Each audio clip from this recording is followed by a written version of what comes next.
Hey everyone, and welcome to The Rational Republican, a podcast where we look at complex issues facing us here in Oregon and around the nation.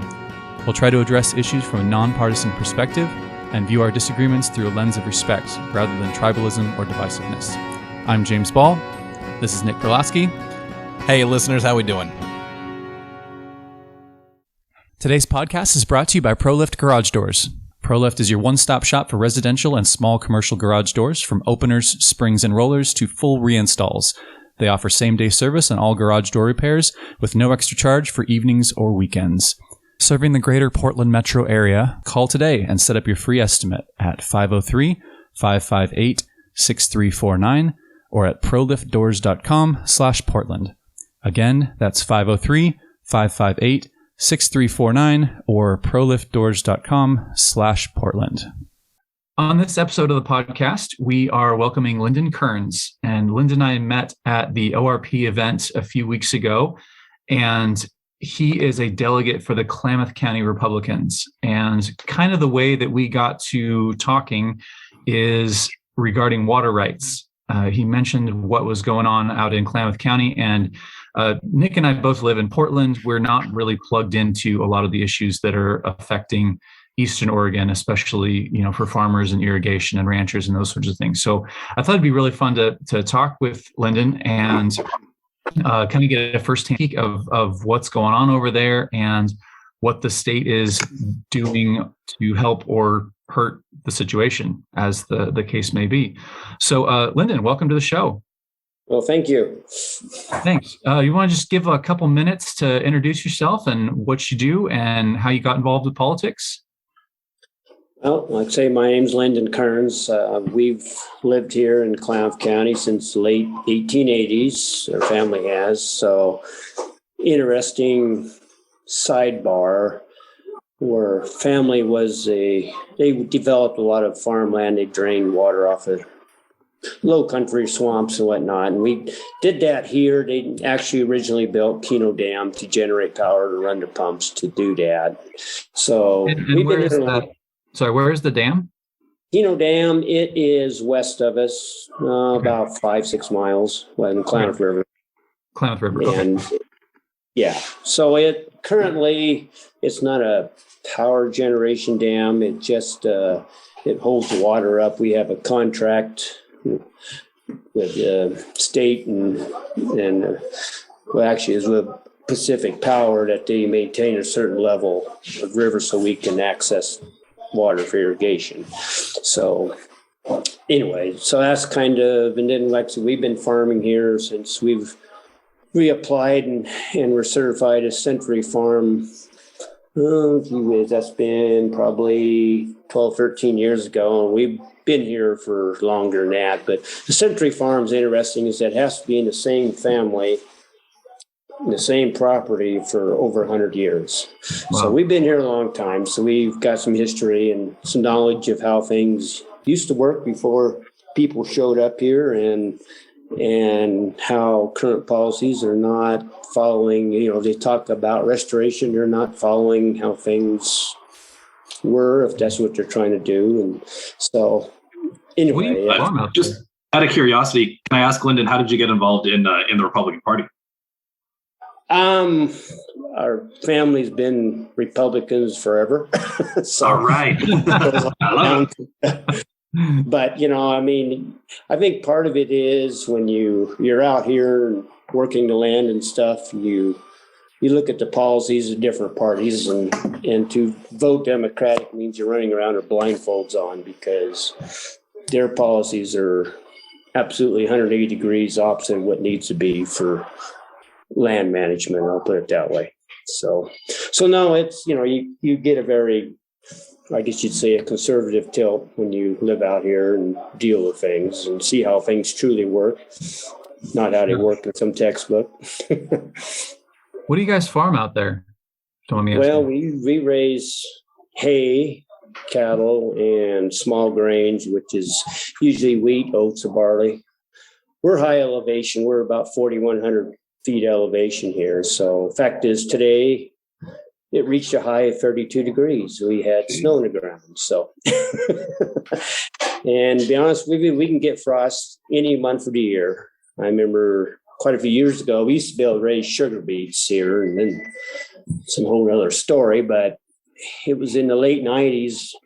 August is a huge grow month for beets because they finally got size. They can really put on some size. We had 13 days of frost in August that year, so our yields weren't as good as they should have been. But so, yeah, we're high elevation. We'll get temperature swings from high to low of 40 to 50 degrees. That's not uncommon. So you kind of get thick skin living in this country, I guess. Sure. So for those of us living in the city, explain to me how the water rights work. You've got a dam that holds back water and allows a certain amount to come in to be used for irrigation. That's all I understand of it. Yeah, right. Well, I don't know how far in the weeds you want me to get, but so Western United States goes by what they call a prior appropriations. So what that means, when you come in an area, we'll just take a creek of some sort. You get there first, you file for water rights. So you're the senior, right? And everyone else is junior to you. So if you run out of water, you can call a junior user until your water usage is satisfied. So that is how Western water law works. Back east, it's not that way. It's pretty much a first come, first serve. It's just a different situation back there. But in the West, it's called prior appropriations, and that's kind of a critical thing. So what's happened here a lot is, so when folks moved west and they took over the land, and Indian tribes kind of got booted to the curb, so to speak. I mean, that's kind of how things happen. Anyway, so when they had these treaties and whatnot, and in these treaties, they said, well, as tribal, you have rights to a certain amount of water to, like to hunt, to fish, basically to survive. So they had basically what they call time immemorial rights. In other words, they predate everybody. And so that is kind of a situation that we're dealing with here in the Klamath and what we call the upper basin, that stuff above Klamath Lake. So are the water rights measured in gallons per year, or is it like a percentage? So water right. So basically, like here we get 3 acre feet of water is our right. So what that means is basically you got on each acre, you can use up to 3 feet of water.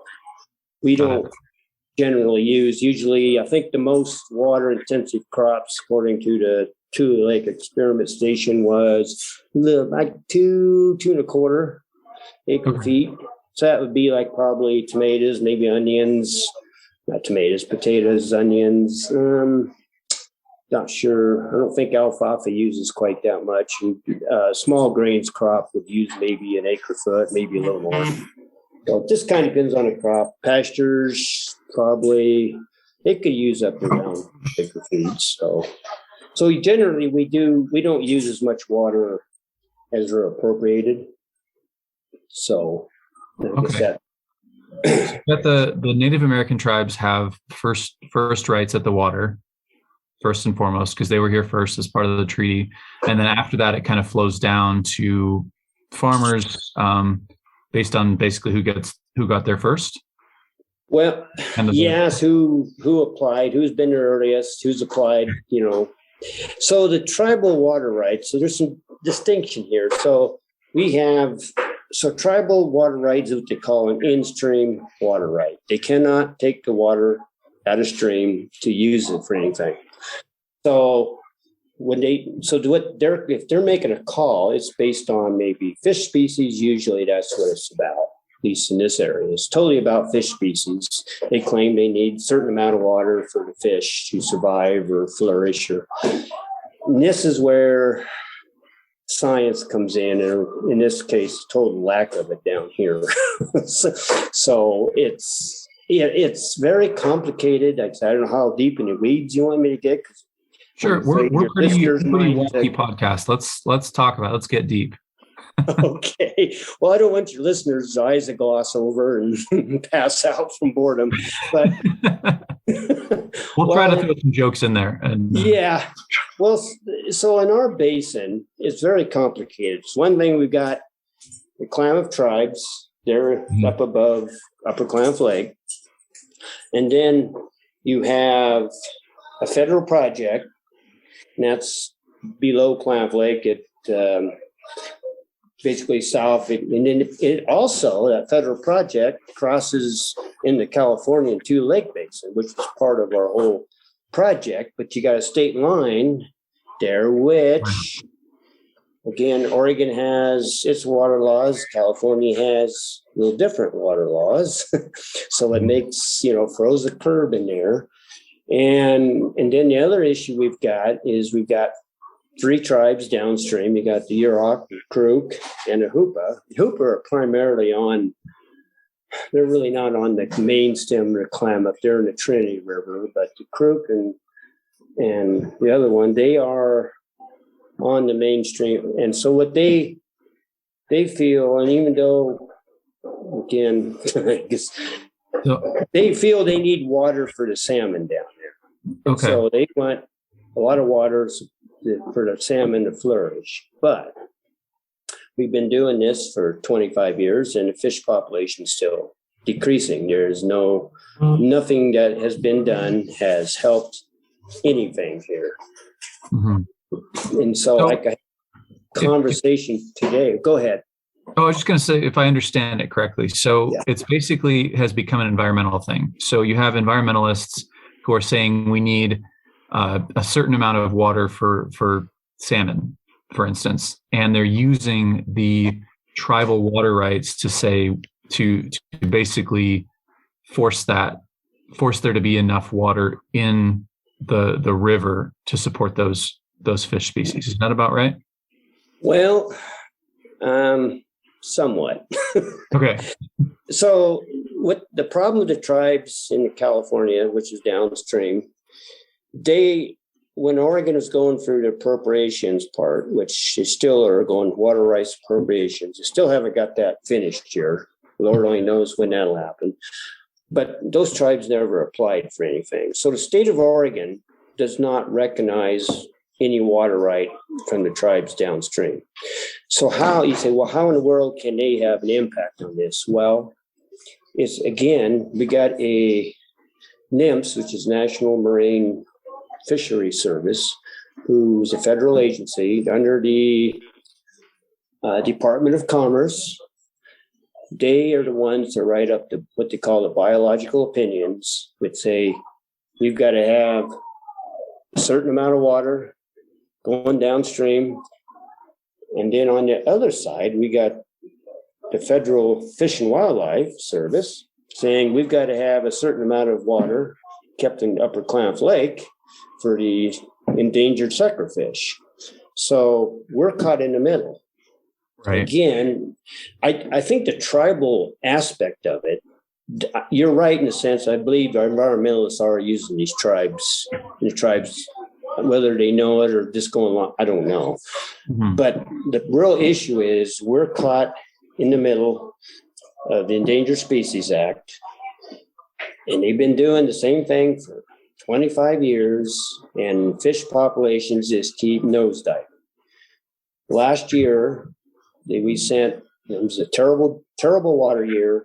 We sent gobble water downstream, and according to the tribes downstream, they had a 97% mortality rate on the salmon. So these are salmon that were spawned.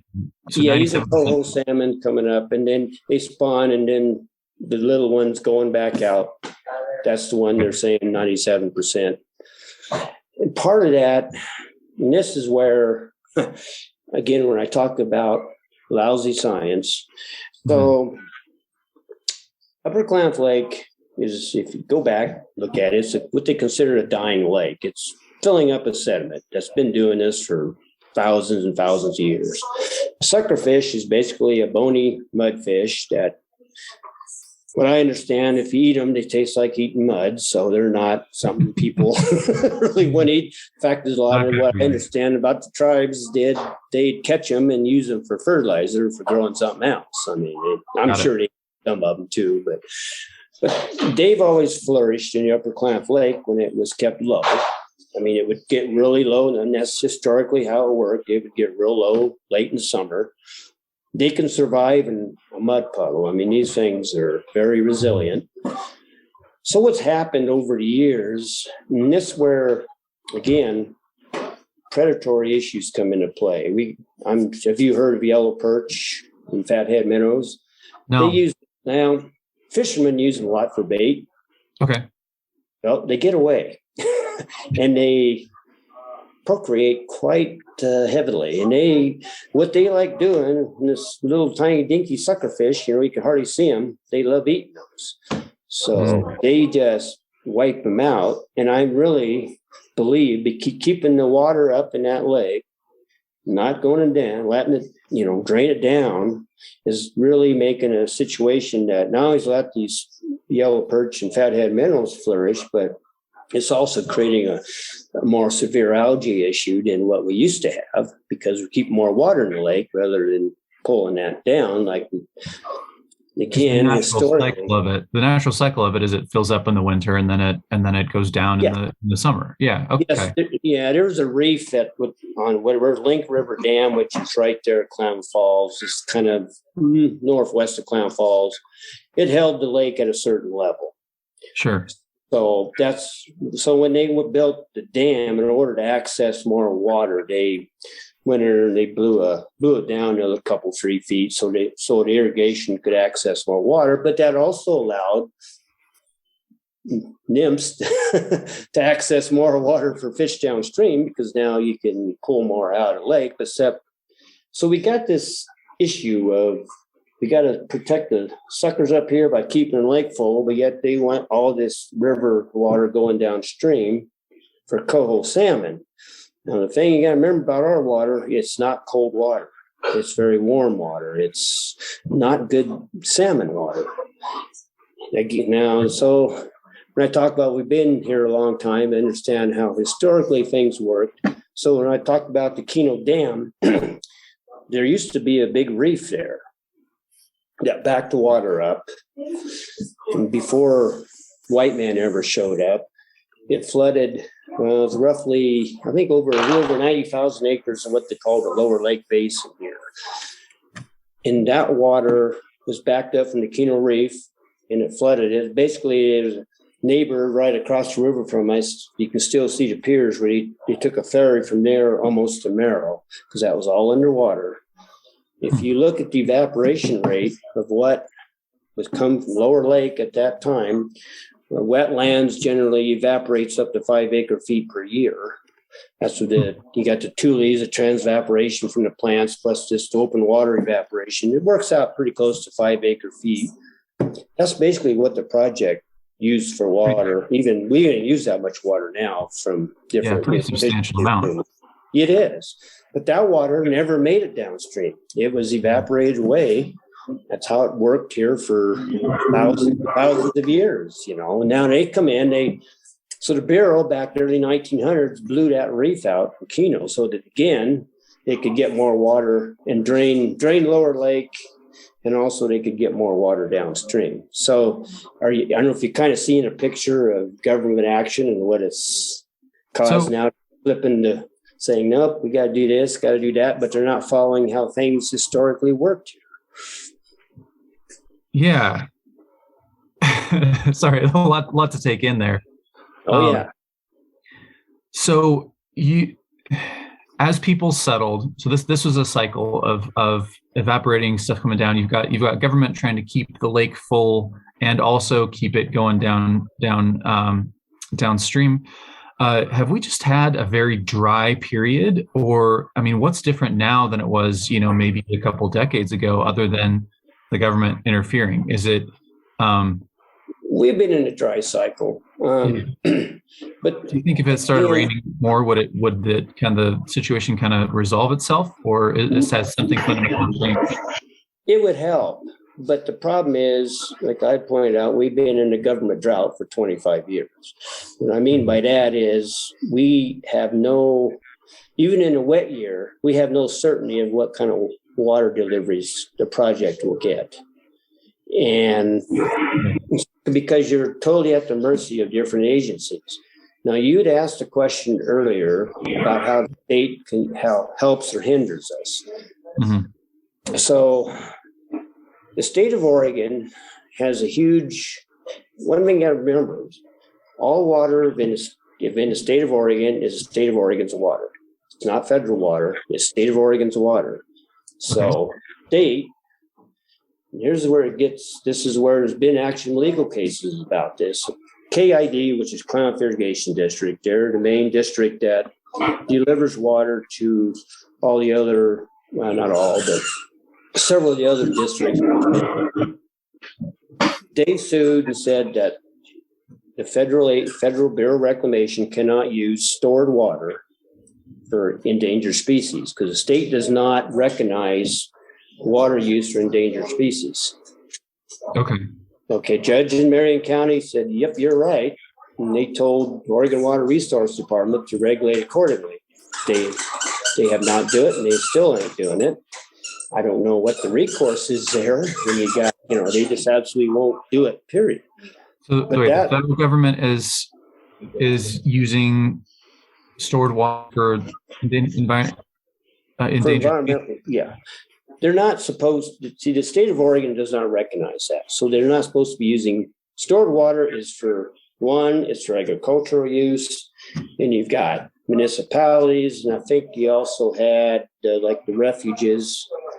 And then, I don't know, I forget the last one. But it's supposed to be for agricultural use is primarily. And they're not doing it. They're using it for endangered species stuff. But again, the state is not stepping up and doing anything to support us.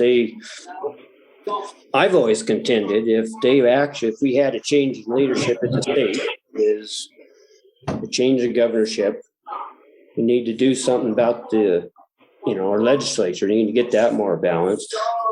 If we get some change, some different leadership in these agencies, I think we could really help us down here. Sure. The other part of the equation I haven't talked about is the upper basin irrigators. So that's a whole different realm there. And they're totally at the mercy of the state of Oregon.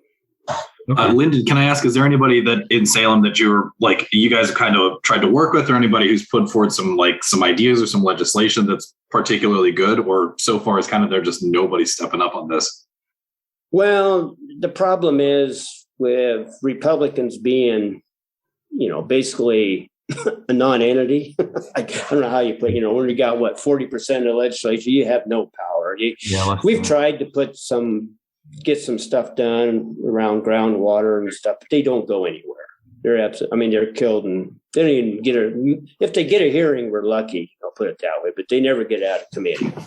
So when you're dealing with a Democratic dominated legislature, they're totally kowtow to the environmentalists, and Water Watch is a really nasty one that seems to run the Senate pretty much on water issues. So we are in the process, a lot of the natural resource, different groups like Oregon Farm Bureau, Cattlemen, Association of Nurseries, and there's the Oregon is trying to go there. They're basically all the irrigation districts, state of Oregon. They got I'm trying to remember the name, but anyway, they have an organization that lobbies for irrigation districts, and then we also got Water for Life, which is a group that primarily has membership in the upper basin here in Klamath County. We kind of had a big meeting the other day trying to come up with some strategies how to, if we get a change in leadership, how can we start working on not only, because a lot of our issues, unfortunately, spread out to the rest of the state. And, I try to warn people, I don't have any answers, but these are things you need to watch for. Maybe you can, just head them off a little bit. So we got And federal agencies that are requiring a certain amount of the water to stay kind of in between the lake and the river. Well, You all, based on your, go ahead. no, go ahead and finish your question. I was just gonna say so you as farmers then, based on your essentially seniority, you get as much as you are allocated, and then it kind of goes down the line. And if there's not enough left at the end, somebody's just kind of stuck with a field full of crops they can't water. Right. Right. Okay. Yep. So, Yep. so You're a junior user. Yeah. So And, your newest people get hit the hardest. Right. Right. And the problem is in this situation, we've got people here who've got extremely old water rights that are shut off. I mean, we're going back in the 1860s, but they don't. The tribe has that time immemorial. They predate them, and they've called out, and they have for years. We've got some property up in Fort Klamath, which is right basically at the foot of Mount Mazama, Crater Lake. Okay. We have not irrigated up there. I think this will be the 5th year. And we're right. There's no reason not to. We've water running all around us, but can't use it. And so it's really. If you get in the legislature and write some things up, what do you think would be the first thing? You mentioned kind of keeping the feds out of this. I think as far as the Democrats are concerned, they're very interested in the Environmental Species Act and making sure that environmental endangered species are taken care of. What do you think would be an answer? Well, that's a real tough one. I thought about it a lot, and to me, endangered species. Well, if you understand how an endangered species originally was written, economics are supposed to play a big part in the decision how they're going to regulate for the endangered species. That never was enforced, and as far as last I heard, basically been thrown out the back door.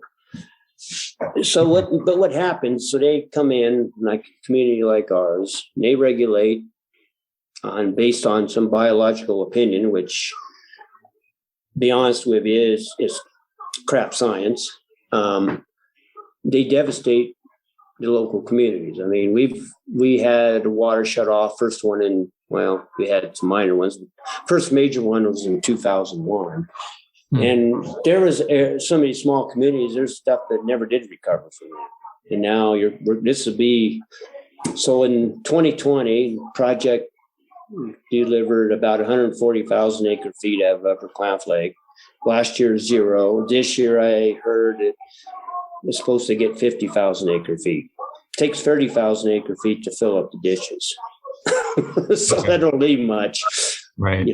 And we had, I don't know, I'm not sure what the total number of domestic wells that went dry because of these ditches being dry. It's several hundred. I heard 300, then I heard somebody said it was over 400. So there's been a lot of groundwater. So and domestic wells aren't deep anyway; they're shallow, and they were dependent on seepage from irrigation, these big ditches and stuff. And we basically didn't had none last year, and we've been, like say, extremely dry here. So, but the sad part is, even with the dry conditions, the way the springs that feed a lot of these rivers, we could have irrigated. And I don't think it would have hurt the fish at all. It might even help them because we could have done some things. I think that they're managing them completely wrong. And the other thing I think your listeners need to think about, these agencies, I don't care whether it's state, federal, those folks who make these decisions, they're not accountable for anything. You think about it. They make a bad decision. What happens to them? They come back the next day and work their 8 hours, and there's no repercussions to these folks. And it's really, one thing Trump had tried to do, which I thought was a great idea, when it was Bureau of Land Management, he booted him out of DC, made him go out, to hire up and live out in the areas that they were managing. So they were affected by their decisions in those areas. That's the problem.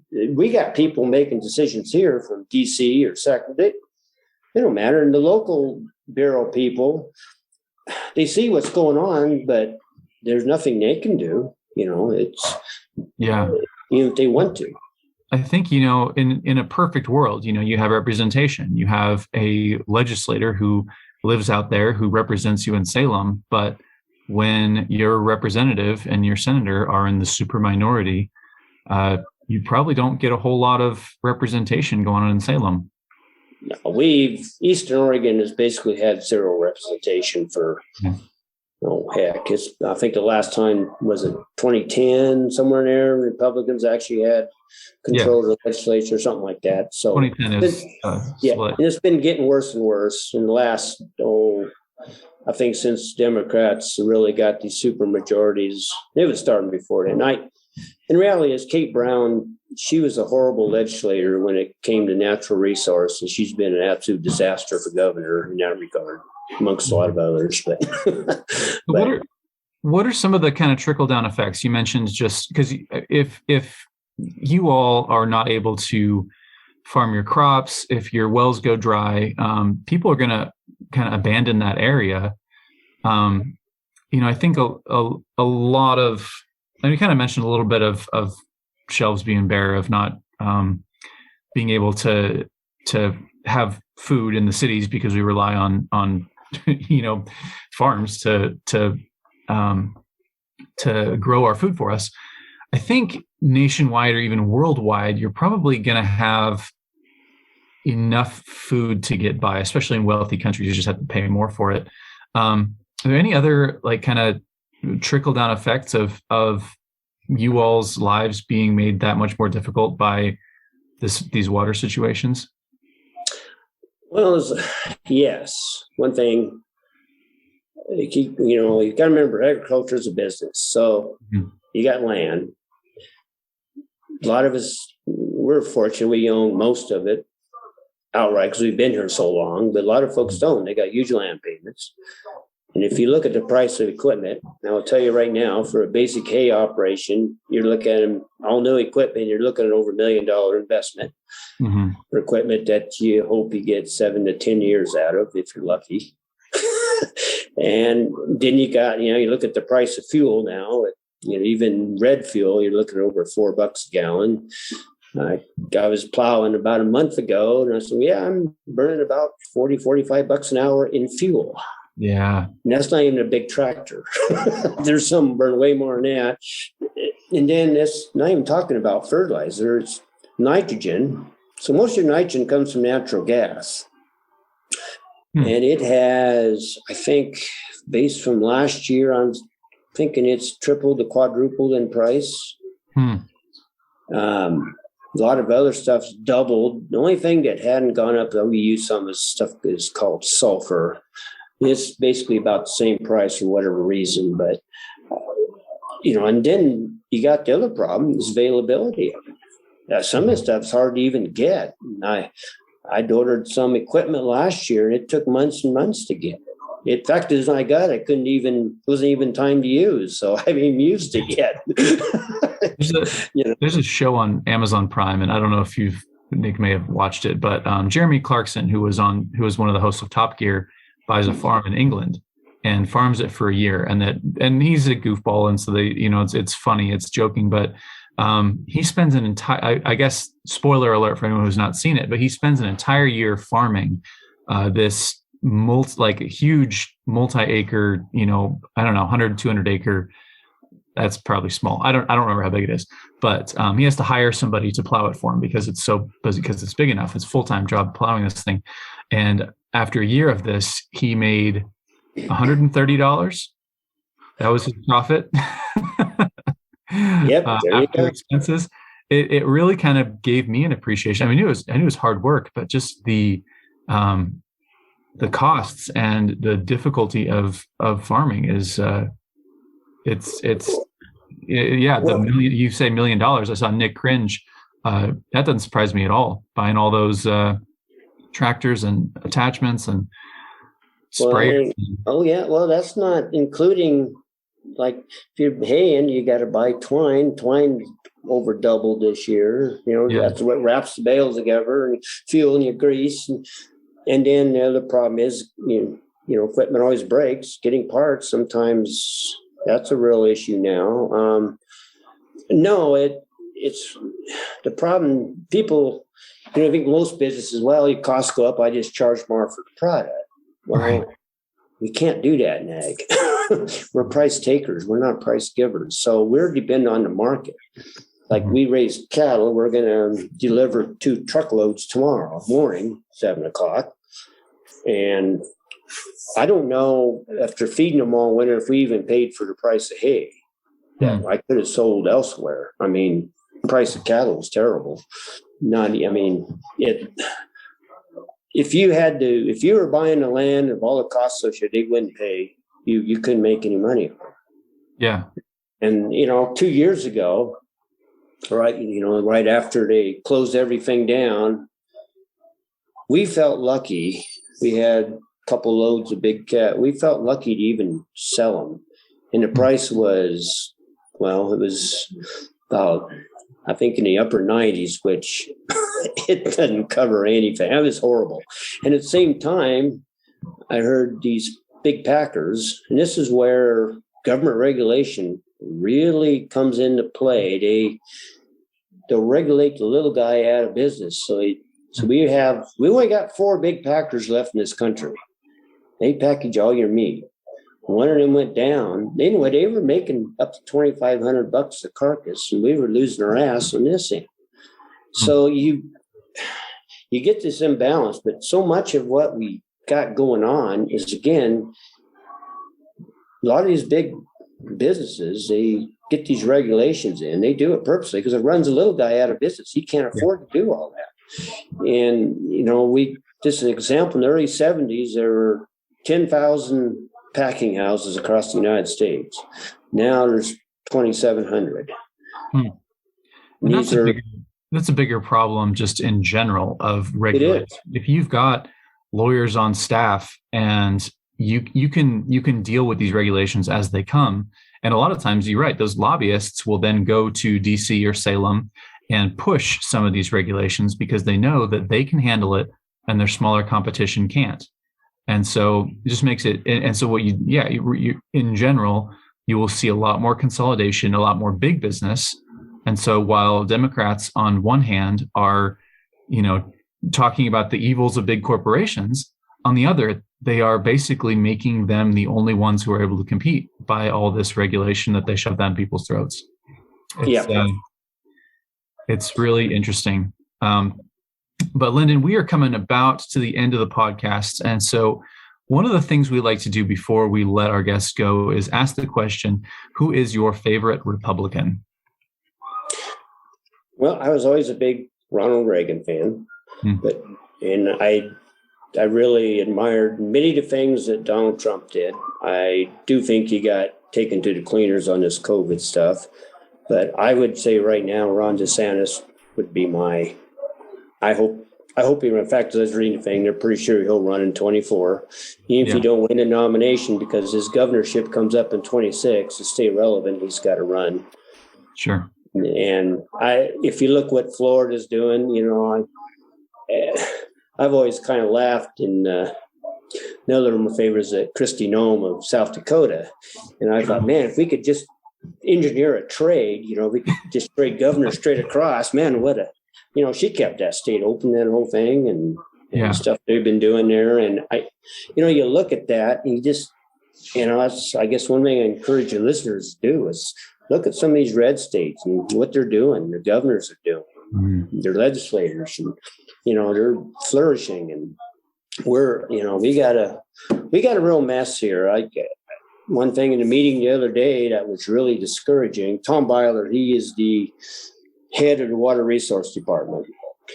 Well, he's a lame duck because anytime you get a new governor, all the agency heads submit their resignations, and then the governor decides, new governor, whoever that might be, decides if to keep them on or get rid of them. Well, he said, well, I'm a lame duck. I ain't going to do anything. So they got a $533 million budget, and he's just not going to listen to do anything. So I don't know what, So this kind of goes back to this accountability thing we talked about. Right. And so, But yeah, no, we could go on a long time with some of the issues here. You know, I didn't get it in the upper basin stuff, and they're completely at the mercy of the Water Resource Department. I think the takeaway here is just that there is a lot to know about. And like I said, those of us who live here in the Willamette Valley, a lot of times just aren't even aware of all the stuff going on over there. I like to joke that we didn't become aware that fires were a problem until the smoke blew into Portland and people couldn't go jogging. You know, that was when Portland realized that, oh, there's a forest over there and it catches on fire from time to time. And, you know, people in the Eastern Oregon are having their livelihoods destroyed, their homes burned up. And, you know, we have bad air quality for a couple weeks. Well, anyway, with that, Lyndon, again, thank you so much for coming on the show. I think that was real heavy, and I appreciate that. I did tell you to go deep in the weeds, so appreciate you. I could have gone deeper. Well, maybe we'll have a follow-up and you can go even deeper. So anyway, appreciate you coming on. And listeners, we will talk to you next time. Thanks for listening to the Rational Republican podcast. Your hosts are James Ball and Nick Perlosky. The show today is brought to you by ProLift Garage Doors of Portland, serving the greater Portland metro area for all your garage door installation and repair needs. If you'd like to get in touch with the show, you can email us at james@jamesaball.com or follow us on Facebook, Twitter, or Instagram.